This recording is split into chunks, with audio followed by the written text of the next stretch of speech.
अस्सलाम वालेकुम। कैसे हैं आप सब लोग। माका क्या है, हम इसलिए किस लिए यूज़ करते हैं, इसकी ये ड्रग ऑफ चॉइस क्या है, इसकी इंडिकेशंस क्या हैं, इसके साइड इफ़ेक्ट्स क्या हैं और इसको हम किसी भी मकसद के लिए कितना अर्सा यूज़ कर सकते हैं और ये किस फार्मूलेशन में अवेलेबल है, इसकी टेस्ट कैसा है, क्या दूसरे हर्ब्स की तरह इसका भी बिटर टेस्ट है या स्वीट टेस्ट है। ये अगर आप सारी इन्फॉर्मेशन जानना चाहते हैं तो ये वीडियो आपके लिए है।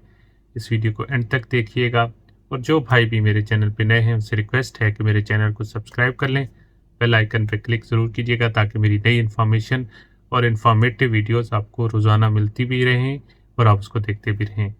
लाइक्स और शेयर ज़रूर कीजिएगा और साथ में कोई भी आपकी क्वेरी है मुझे व्हाट्सएप पे भी कांटेक्ट कर सकते हैं, यूट्यूब पे भी, जहाँ पे भी करेंगे इंशाल्लाह आपको फ़ौरन आपको रिप्लाई मिलेगा या जैसे ही मैं फ्री हूँगा आपको प्रॉपर गाइड करूँगा। ना कि सिर्फ हर्ब्स या मेरी मेडिसिन से रिगार्डिंग आपका कोई भी मसला है आप मुझसे शेयर कर सकते हैं। इंशाल्लाह अल्लाह ताला ने मुझे जितनी समझ दी है मैं उस समझ के मुताबिक आपका उसको हल दूँगा। तो चलते हैं आज के टॉपिक की तरफ।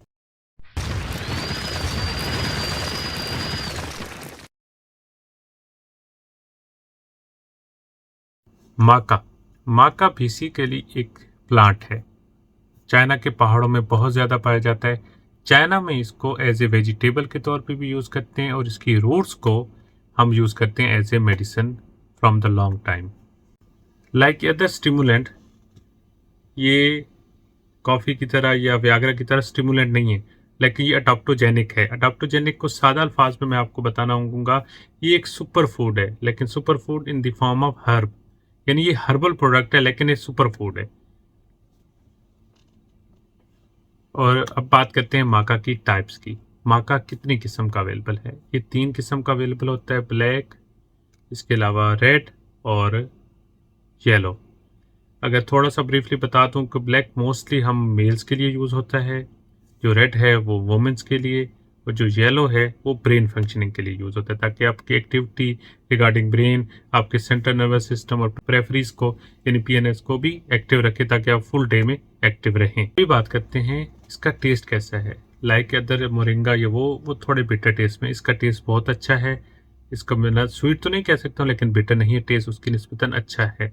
इसको आप बेहतर ये है कि इसको आप अपने सैलेड में भी यूज़ करते हैं, जूस में भी यूज़ कर सकते हैं। अगर आप पाउडर फॉर्म में ले रहे हैं तो बेहतर ये है कि इसको रॉ फॉर्म में लिया जाए, ठीक है। ये मेन चीज़ है इसके टेस्ट के रिगार्डिंग और इसका यूज़ के। इसको आप सैलेड में, फ्रूट जूसेस में, चाय में, हर तरह से ले सकते हैं। इसका बिटर टेस्ट नहीं है।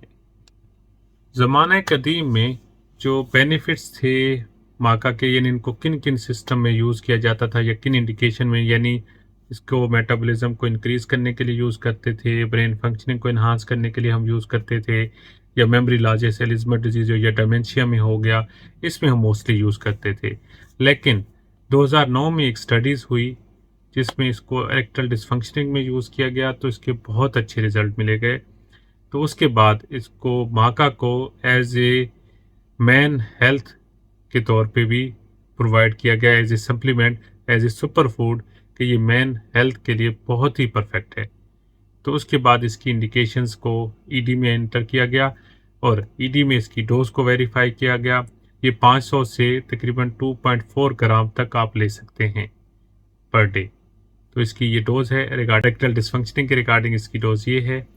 तो मेन मोड ऑफ एक्शन इसका इरेक्टल डिसफंक्शनिंग में क्या है, या इसके बेनिफिट्स क्या हैं, या यूज इसमें क्या होगा कि ये ईडी को रिड्यूस कैसे करता है।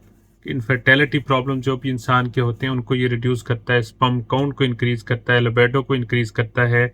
तो ये सब चीज़ें करने का अगर आगे मिसाल के तौर पे और भी थोड़ा सा देख लें, जहाँ पे स्पर्मिया हो गया, एजोस्पर्मिया हो गया, जितने भी ये हैं ये इसकी मेन इंडिकेशन, इसमें आजकल साइंटिस्ट माका को रेकमेंड करते हैं।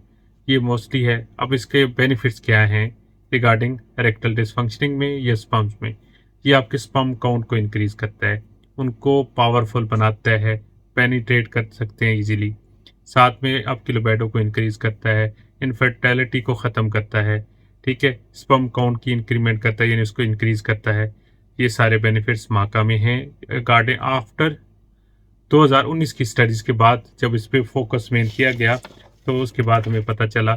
और इसकी बात करते हैं टोटल ट्रीटमेंट की कि ये अगर कोई रेक्टल डिसफंक्शनिंग का या स्पर्म काउंट का यानी ओलिगोस्पर्मिया या एजोस्पर्मिया या जो भी इस तरह के कस्टमर यानी पेशेंट है, उसको कब तक हम यूज़ कर सकते हैं, कब तक ये फुल रिजल्ट प्रोवाइड करता है जिस समय। तो मोस्टली ये 12 वीक्स लेता है, यानी 3 से 4 महीने।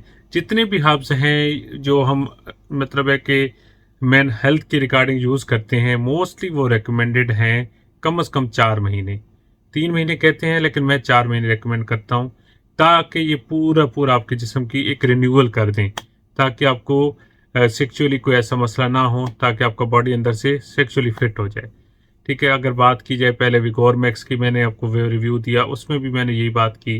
जितने मल्टीविटामिन सेंट्रम एनर्जी की बात हुई उसकी भी मैंने यही कहा, सेंट्रम मैन की बात की उनका भी यही मैंने कहा कि कम से कम 3 से 6 महीने तक आप इसको आसानी के साथ without any side effect use कर सकते हैं। जितने भी अभी मैंने इंडिकेशंस या बेनिफिट्स यूज़ किए थे वो मोस्टली हमारे जो थे वो ब्लैक माका के थे। अभी हम बात कर लेते हैं थोड़ा सा रेड माका का। रेड माका स्पेसिफिक फॉर द वोमेन।